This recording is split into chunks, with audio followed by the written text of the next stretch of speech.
Olá pessoal, tudo bem? Aqui é o professor Carlos Campani, da Universidade Federal de Pelotas, e estamos nessa videoaula então para apresentar então o cálculo de predicados. Muito bem, a gente sabe que a lógica sentencial, que é a lógica que a gente viu até agora, é uma simplificação da lógica que desconsidera a estrutura interna das proposições. Então, existem vários argumentos da lógica matemática que a lógica sentencial não é capaz de expressar, não é capaz de tratar. Um exemplo simples é um argumento que envolvesse a sentença Sócrates é um homem e todos os homens são mortais, né? A lógica sentencial não seria capaz de fazer inferências em cima de sentenças desse tipo. Bom, para que a gente possa definir, então, essa nova linguagem da lógica matemática, né, a gente vai adicionar, em cima do que a gente já viu da lógica sentencial, vai adicionar mais duas coisas, que são os predicados e os quantificadores. Então, a adição de predicados e quantificadores na notação, na linguagem que a gente apresentou da lógica sentencial, vai formar aquilo que a gente chama de lógica de predicados. O sistema formado por esta nova notação, a notação da lógica de predicados, junto com o sistema de inferência, com o método dedutivo, do cálculo proposicional, que é aquelas regras que a gente já viu, mais regras para tratar os quantificadores. Então, esse sistema é chamado então de cálculo de predicados. E ele é uma extensão do cálculo proposicional que a gente já viu. Então, primeiro a gente tem que definir o que são predicados e quantificadores. Vamos considerar a sentença todos os homens são mortais. A gente sabe que essa sentença implica na existência de dois conjuntos, o conjunto H dos seres humanos e o conjunto M dos seres mortais. O que a sentença está afirmando é que todo H é M. Ou, de outra forma, usando conjuntos, né? H é subconjunto do conjunto M. Né? Vamos introduzir uma variável x para representar objetos individuais deste argumento. Então, esses objetos individuais vão ser representados então por essa variável x. Então, esses x são x que pertencem ou não ao conjunto H e pertencem ou não ao conjunto M, né? Então, agora, a expressão todos os homens são mortais, a sentença todos os homens são mortais, pode ser representada como para todo x, o x representando objetos individuais, tá? Se x é H, então x é M. Tá? Ou então, substituindo-se então por uma implicação, né, pela notação que a gente conhece, né, para todo x, x pertence a H, implica x pertence a M. Tá? E agora nós vamos adotar esse símbolo aqui meio esquisito, que é chamado então de quantificador universal, que vai representar esse para todo. Né? Vamos representar x pertence a H, a pertinência do elemento ao H, como H de x. Tá? H de x define um predicado H que é verdadeiro se x pertence a H e falso se x não pertence a H. E a mesma coisa podemos fazer para x pertence a M, definindo também um predicado M. Então, a expressão ficaria para todo x, H de x implica mx. Observem, estamos usando o quantificador universal, o para todo x, e substituímos x pertence a H pelo predicado hx, que tem o mesmo significado, o predicado H associado ao conjunto H, ele é verdadeiro quando x pertence ao conjunto H. E o predicado M, associado ao conjunto M, ele é verdadeiro para um x que pertence ao conjunto M, e falso caso contrário. Ok? A mesma coisa pode ser feita com a sentença alguns primatas são homens. Né? Vamos considerar então o conjunto P dos primatas e o conjunto H dos seres humanos. Então, alguns primatas são homens indica que alguns x que são primatas também são homens. E aí a gente vai usar a expressão existe algum x, pelo menos um. Existe algum x, pelo menos um, tal que x pertence a P implica x pertence a H. E vamos usar esse outro símbolo aqui esquisito, né, meio estranho, para representar o quantificador existencial, que representa essa expressão, né, existe algum. Então, a sentença agora, essa aqui, ficaria: existe um x, tal que x pertence a P, implica x pertence a H. E substituindo x pertence a P e x pertence a H pelos seus predicados, podemos finalmente obter a expressão, a sentença: existe x, tal que px implica hx. Ok? Observe, um predicado, hx, px, que são os predicados que nós vimos agora há pouco, um predicado é uma função cujo domínio é um conjunto arbitrário U formado por elementos de um determinado contexto qual a expressão está falando, está discursando, né? Então, o predicado é uma função cujo domínio é um conjunto arbitrário U que está implícito na expressão, né? Então, formado então, pelos indivíduos de um contexto específico qualquer, e o codomínio é o conjunto que tem apenas dois elementos, V e F, verdadeiro ou falso. Então, veja, para um indivíduo do conjunto U, universo, né? Então, para um A pertencente a U, a proposição PA ela é verdadeira se e somente se A satisfaz o predicado P. Ou seja, A pertence, é um indivíduo que pertence ao conjunto associado ao predicado P, que é um subconjunto de U. Né?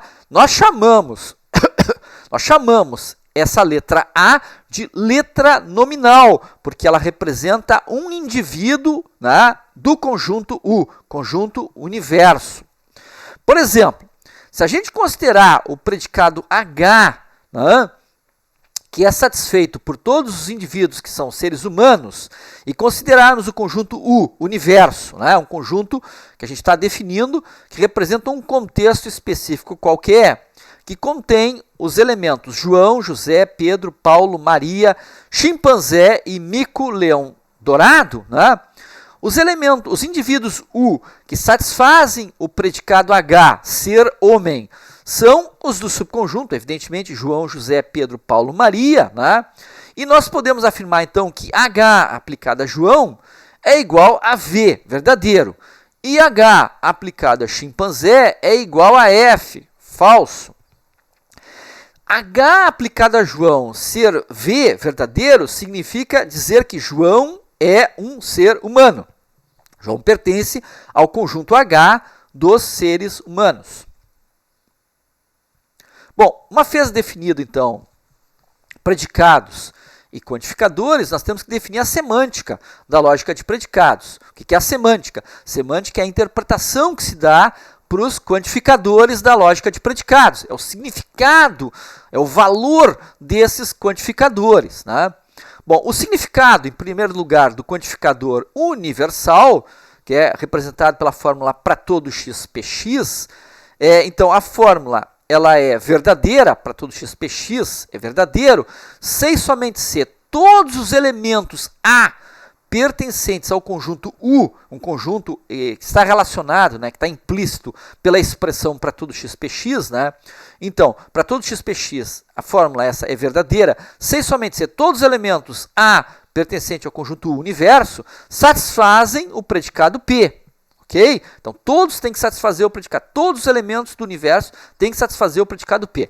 Vamos considerar o exemplo anterior, o predicado H de ser homem, e aquele conjunto, né, que a gente definiu aqui, João, José, Pedro, Paulo, Maria, chimpanzé e mico-leão dourado. Né? E vamos definir, então, a fórmula para todo x hx. Né? Então, essa fórmula ela é falsa. Por que ela é falsa? Porque a exigência de que a H seja verdadeiro para todo o conjunto A não é satisfeita, porque há um subconjunto de indivíduos do conjunto universo, que é esse subconjunto chimpanzé e mico-leão dourado, que não satisfazem o predicado H, de ser homem. Né? O significado do quantificador existencial na fórmula hx-px é o seguinte: hx-px é uma fórmula verdadeira se e somente se pelo menos um ou mais, pelo menos um elemento A pertencente ao conjunto U universo, né, que está implícito, então é o contexto da fórmula existe x px, né? Então existe pelo menos um A pertencente a U que satisfaz o predicado P. Por exemplo, a mesmo predicado HX ser homem, tá? Existe XHX, é verdadeiro. Para todo XHX era falso. Mas existe XHX é verdadeiro, pois existe pelo menos um indivíduo no conjunto U, né, que satisfaz o predicado H. Na verdade, todo esse subconjunto, João, José, Pedro, Paulo e Maria, satisfaz o predicado H, portanto, existe XHX, é verdadeiro. O subconjunto dos indivíduos U que satisfazem um predicado P, esse subconjunto de U é chamado de extensão de P. Então, extensão de P é o subconjunto de U, é um conjuntinho, que é o subconjunto de U, que satisfaz, que são os elementos que satisfazem o predicado P. Por exemplo, o conjunto João, José, Pedro, Paulo, Maria é a extensão, né, no exemplo anterior, é a extensão do predicado H. Tá? Observem que para o quantificador existencial ser verdadeiro, é necessário que a extensão seja não vazia, significando então que a extensão tenha pelo menos um elemento. Para que o quantificador universal seja verdadeiro, é necessário que a sua extensão coincida com o conjunto U, ou seja, a extensão tem que ser o próprio conjunto U, ou seja, o predicado tem que ser verdadeiro para todos os elementos do conjunto U, ok? Sentenças abertas e fechadas. Se a gente se lembrar lá no início da lógica, a gente deu um contra-exemplo de sentença ou proposição, que é x mais 1 igual a 5. X mais 1 igual a 5 é uma oração declarativa que não é uma proposição.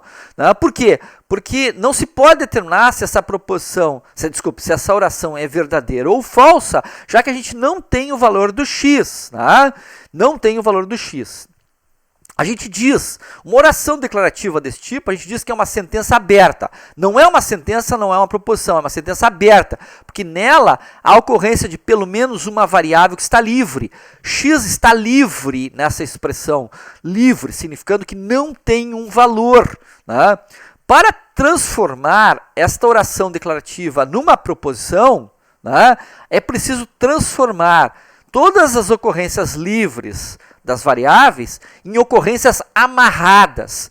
Uma ocorrência amarrada é aquela que tem valor.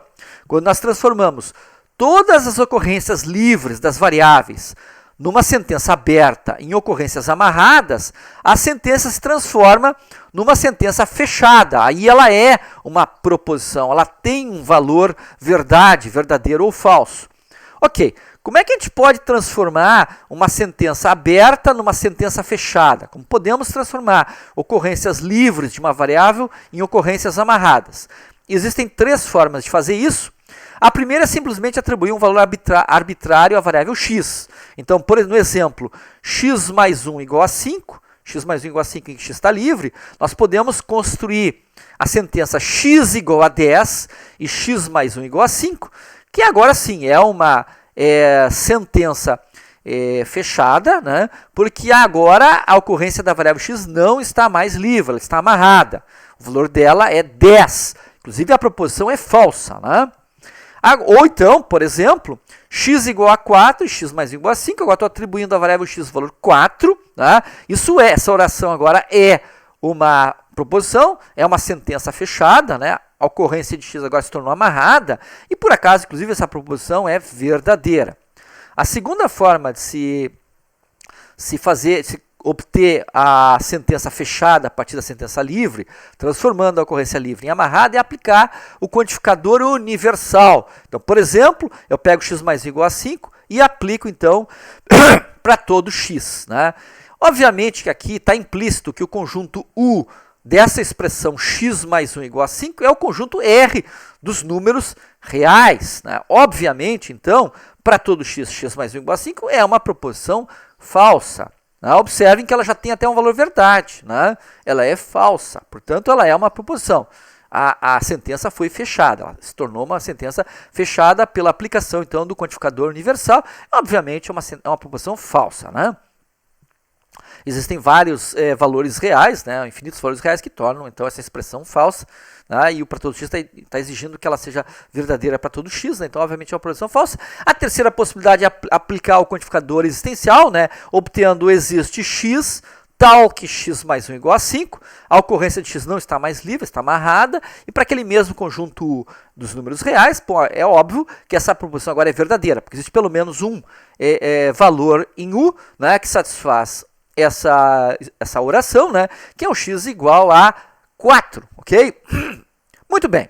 Entendido, então, a semântica dos quantificadores universal e existencial, vamos para o método dedutivo da lógica de predicados. O cálculo proposicional, né, ele oferece, então, 4 regras de inferência, que têm que ser somadas, adicionadas às regras que a gente já conhece lá do cálculo sentencial, do cálculo proposicional. Tá? Então, o cálculo de predicados adiciona ao cálculo proposicional 4 regras, tá?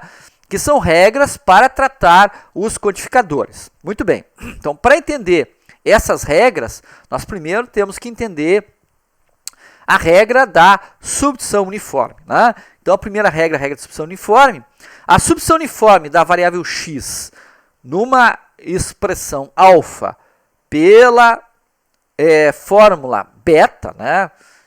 Ou seja, alfa com x substituído por beta, né?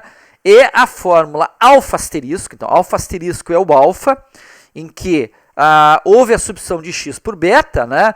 Onde essa substituição ocorre em todas para cada e para toda ocorrência livre de x em alfa, né? Então, em toda e cada ocorrência livre de x em alfa será substituído por beta, ok? Então, vamos tentar entender isso, né? Aqui nos exemplos. Então, substituição uniforme, eu faço substituição de todas as ocorrências livres. Aqui o primeiro exemplo, eu estou fazendo o meu alfa, é o que está dentro do parênteses, x mais 1 igual a 5, é o meu alfa.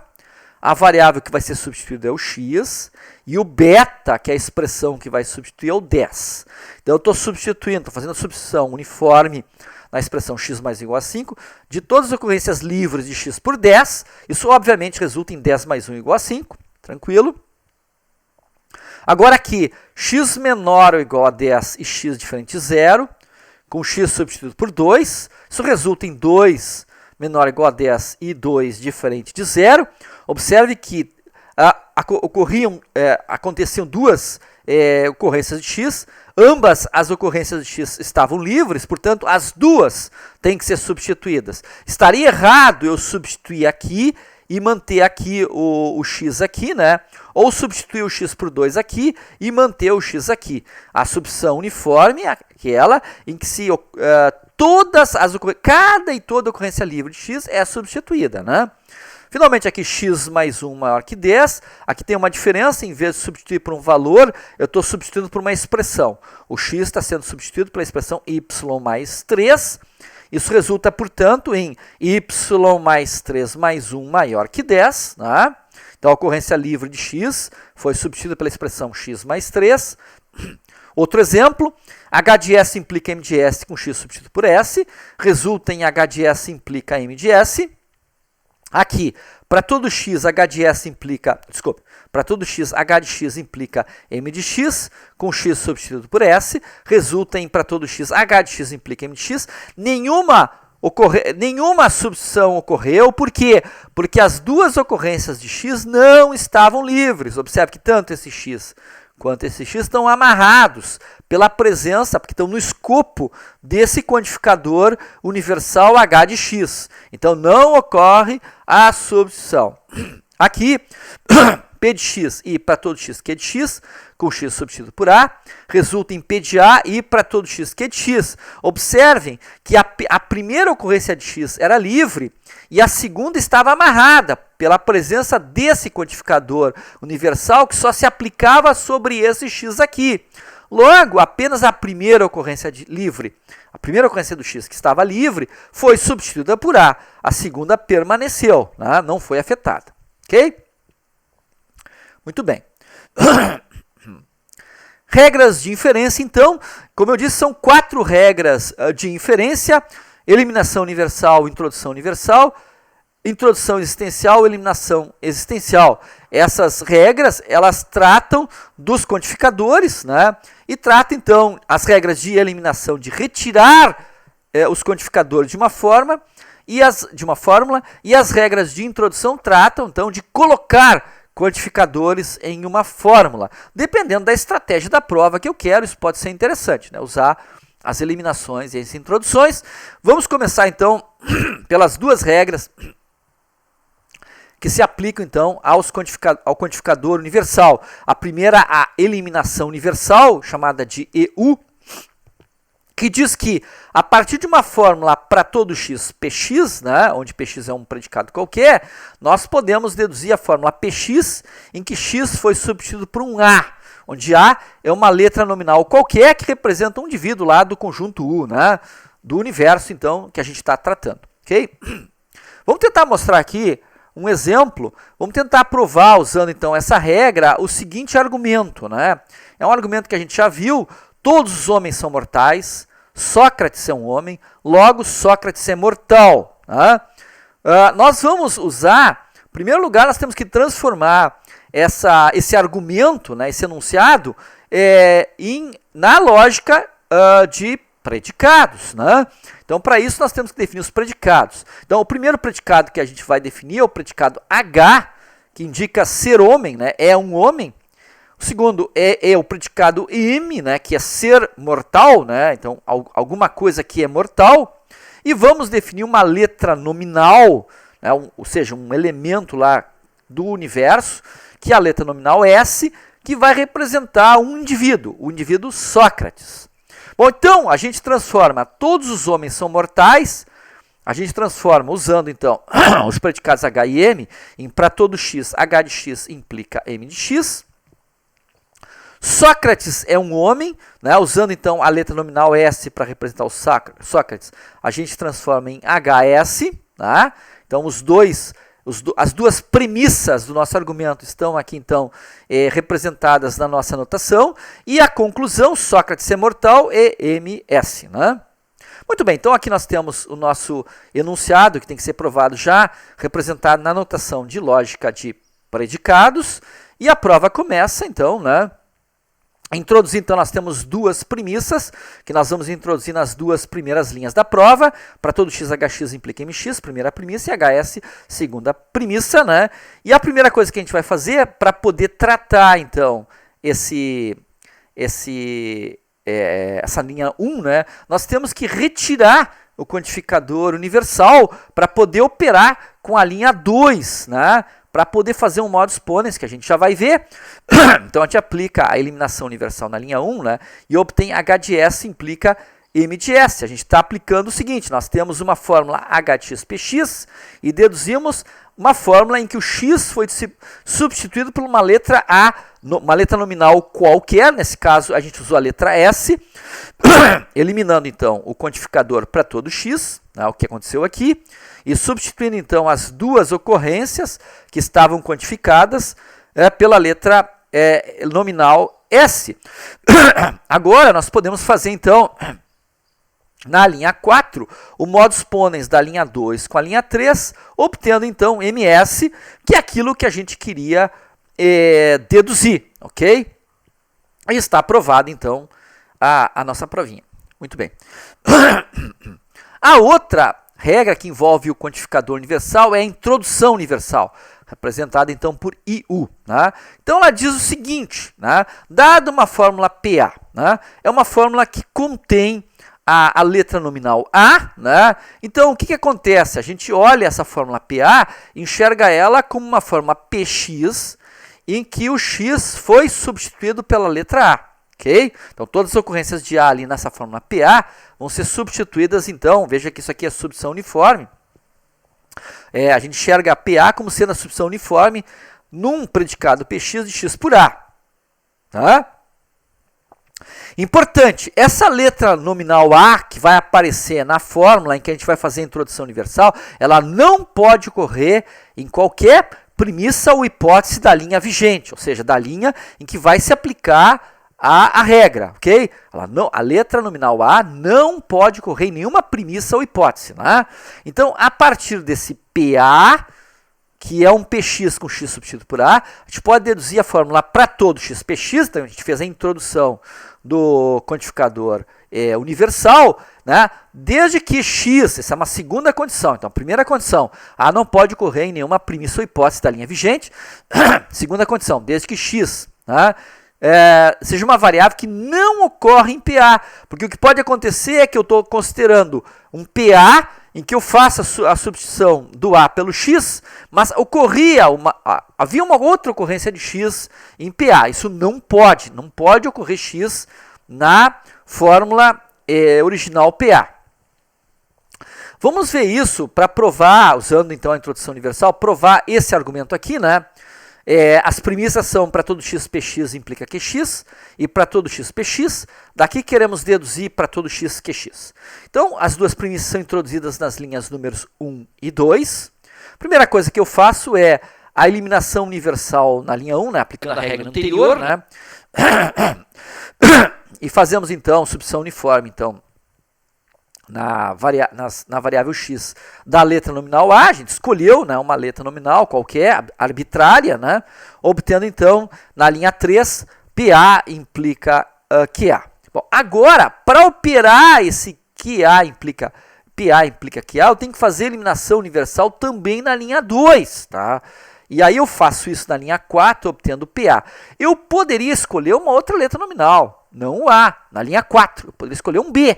Né, ter usado o A na linha 3 e o B na linha 4. Então eu teria PA implica QA e na linha 4 teria PB. Né, escolhi um B, uma outra letra. Não, isso seria possível. Dependendo da estratégia pode ser interessante. Né? Depende da prova que a gente está fazendo. Mas nesse caso dessa prova eu não poderia fazer modus ponens. Eu não poderia operar o PA implica QA com um PB. Né, porque PB é diferente de PA. Né? Então não podendo fazer modus ponens eu não poderia continuar a prova. Então aqui, a estratégia da prova exige que eu use a mesma letra nominal A, então na eliminação universal da linha 2 aqui na linha 4. Agora é óbvio, eu faço o modus ponens da linha 4 com a linha 3, obtenho o QA, né? O QA aqui na linha 5, obtida por modus ponens, e agora eu posso fazer então a introdução universal, né, na linha 6 para todo x qx, a partir da linha 5, observem, eu tenho um PA, né, no caso QA, que é um qx, em que o x foi substituído por A. Eu posso, então, introduzir para todo x qx, nesse caso, para todo x qx, desde que as seguintes condições estejam satisfeitas. O A não pode ocorrer em nenhuma premissa ou hipótese da linha vigente. A linha vigente é aquela em que foi aplicada a regra U. A regra U foi aplicada na linha 5. Então, quais são as premissas ou hipóteses em que das quais a linha 5 depende? Né? A linha 5 depende das premissas das linhas 1 e 2, é óbvio. E tanto a linha 1 quanto a linha 2 não contém a letra nominal A. Portanto, essa condição está satisfeita, eu posso aplicar. A outra condição é que x não pode ocorrer na variável PA, que aqui nesse caso é a linha 5QA. A linha 5 não contém a variável x, então está correta a aplicação da introdução universal na linha 6, e obtemos então para todo x qx, que é o que a gente queria provar. Está aprovado. Vamos mostrar agora um contra-exemplo, uma má aplicação da regra U, tá? Uma regra mal feita, uma regra que foi aplicada de forma incorreta. Então, é uma prova aqui aleatória, né?